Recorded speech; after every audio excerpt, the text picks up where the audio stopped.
everyone, welcome to The Right Living. Today, let's talk about characters. So, characters are meant to be memorable. I mean, the whole point that we want to have here is to develop characters that people don't forget about. It's like when they put the book down, they're not like, who is that guy? I don't remember. What did he look like? Nobody knows. That's not what we want. We want characters that are gripping. We want characters that people remember, that when you put the book down or you finish the book, you can't forget about them. Like, they're there. They're like your friend. So one of the things I like to do is I like to think about characters like they're my best friend. I'm not going to forget my best friend, am I? And what makes them my best friend? And what are those traits about them that I find intriguing, or I like, or I want to be around, or I want to see again? So that's your character. When you think about your characters in your book, or when you're reading a book, the characters are to be very personable, and that's what makes them memorable. So think of characters as like your new best friend, because that's what they are.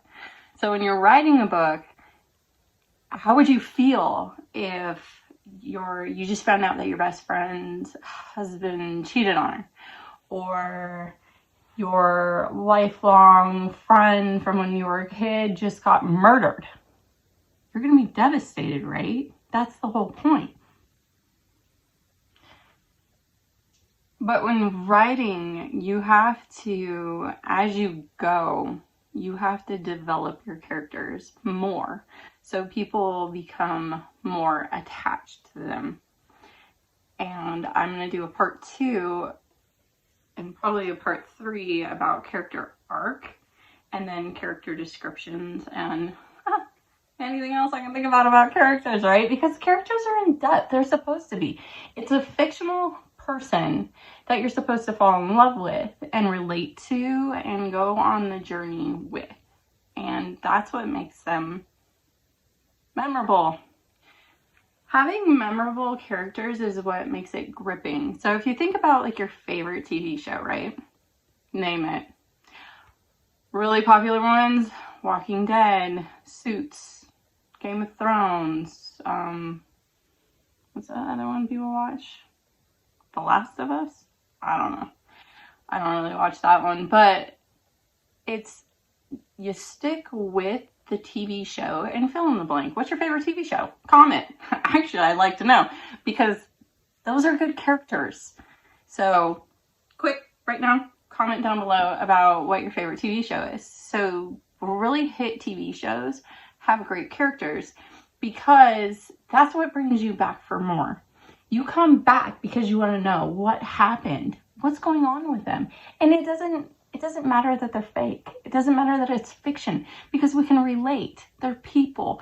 We've been there. We've done that. We've known someone who's gone through that. We can relate to that situation. We can relate to that scenario. We can relate to all of this. And that's why we fall in love with fictional characters.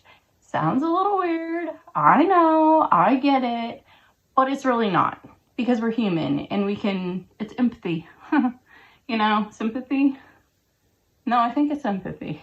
But anyway, we fall in love with those characters, and that's why we continue on the journey with them. So TV shows that are big hits and big series and have multiple seasons is because they have good characters that you and I want to know what happens. What happens to him? Like, I gotta know. Does Steve end up with her, or does she end up with him, or does he die? Do they ever find him because he got kidnapped? We all know what I'm talking about, The Walking Dead, right? Like, what happened to Rick? They don't tell you at the end. They kind of allude to the fact that he's still alive and Michonne's out there. But anyway, not to get way off track here. See? Fell in love with character, right? Want to know what happens. So when you're creating, I like to take a bit of time on this part of it when I have a plot concept for a book. I spend a lot of time developing my characters. Not too much. Nobody cares what day he was literally born. But take the time to develop this character, and then you have a good grasp of who they are, so you don't lose that. And that will help you develop your character arc, which we'll go into in another video. You have that concept. You have that person, people, all the peoples in your book. And when you're writing them, be them. They're your new best friend, right? So be them. Put yourself in their shoes. What would you, if you were this person, what would you do in this moment? So it's not you. Like, you might have, for example, one of the books I wrote, Black Ties. It was so fun to write because the main character, Kate, is like so not me. She is impulsive. She's witty. She's pretty, okay, I'm kind of witty, but she's the queen of bad decisions. Like, if you want to make a bad decision, she does it all the time. Like, that's who she is. And throughout the book, I never lost the concept of her. So continually through the book to the very end, there's character growth, but she's Kate. She's the same person. She's still making bad decisions because she's still Kate. She grows in her bad decisions, but I kept the concept of her. So then when I wrote another book, let's say another example, Risa, book 1 of the Losing Heart series. Risa is kind of the street thug girl. She grew up in the hood, bad childhood, bad life. She makes bad decisions too. I don't know why those are so fun for me to write. Probably because I'm such not a bad decision maker in real life. So it's fun to do it and make believe, I get to pretend like, hey, nobody cares. I'm not the one who's going to go to jail, she is. But when I'm writing Risa, I'm keeping her street thug mindset the whole time that I write her. So again, throughout the book, she's making decisions based off of her upbringing, her past, and the consequences that have affected her because of her decisions. And I keep that throughout the book. So that's a big key thing when you're writing a character, is you want to be them in the moment. What would they do? So take a few minutes, think about the situation that you just put them in, and how would they react? And to make sure that you're on par with that, take another 5 minutes, put yourself in one of your other character's shoes. How would they react? And if the answer is the same, no. Start all over again. How would they react? Because how you would react versus how I would react in the same situation is not going to be the same. It might be similar, it might be kind of, or, like, I might get your back, or you might get my back, or, oh my gosh, bad guy with a gun, what are we gonna do? You might dive at him and attack him, and I might run and leave everybody behind to save my own hind. We don't know. Who's the character, though? Then you know what you would do. Like, just so you know, I ain't gonna run. Nope, I got your back.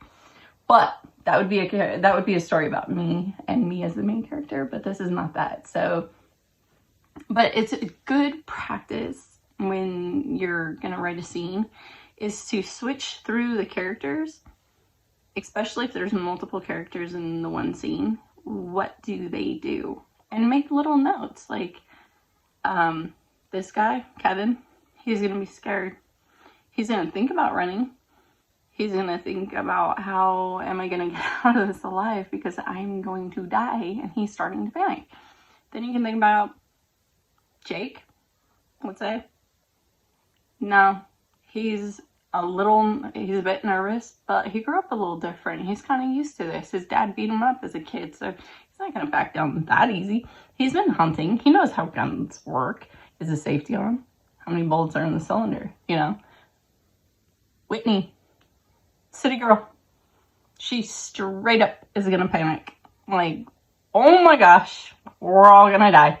And then, if I have her run, what are the other two gonna do? So that's a big thing about the character development when you're creating your characters. You need to flesh out who they are like a person. Like if they're your best friend. Because you know what? As much time as you spend writing a book, they become your new best friend. It's like you know them in and out like a best friend. The only thing is they're only up here. That's the sad part. But that is a good way to really get into creating memorable characters that people are not going to forget. When they finish the book and they finish that last page and they put that book down, they're not going to forget about that character. They're going to be thinking about that character like they think about family members and friends. And that's what you want.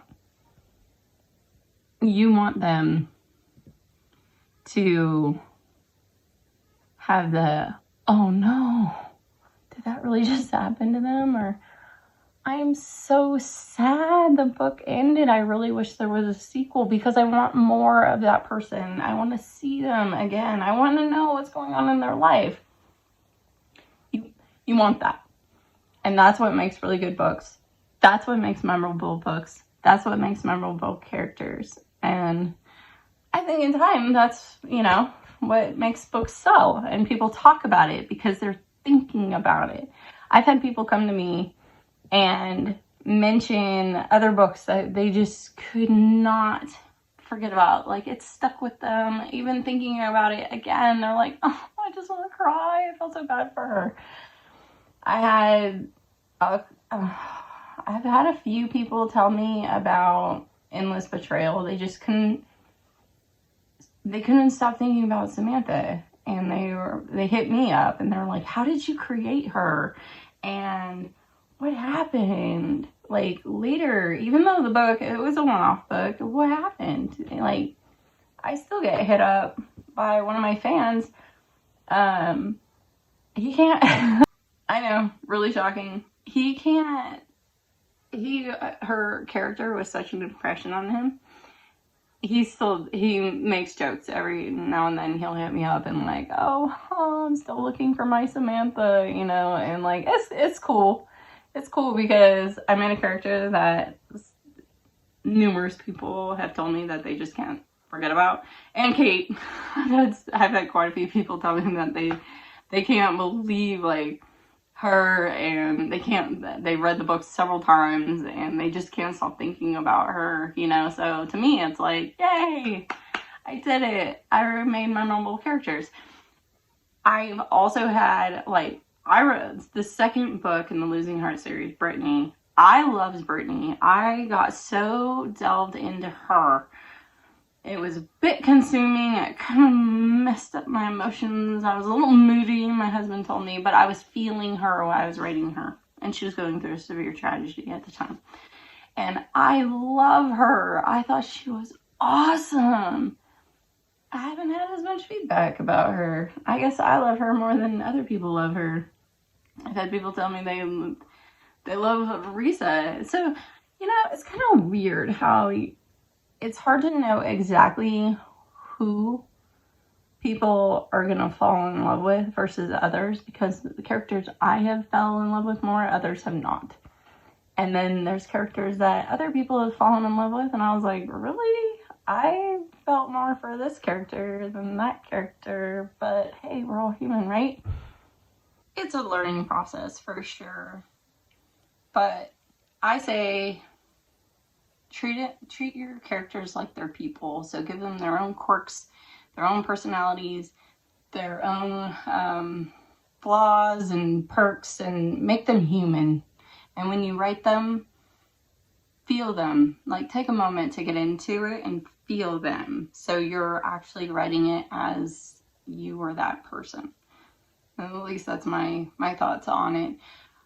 let me know what you think about this idea concept. If it works for you, doesn't work for you. Oh, and let me know some of your favorite characters, whether they're books, movies, playwrights, whatever. Like, who did you fall in love with?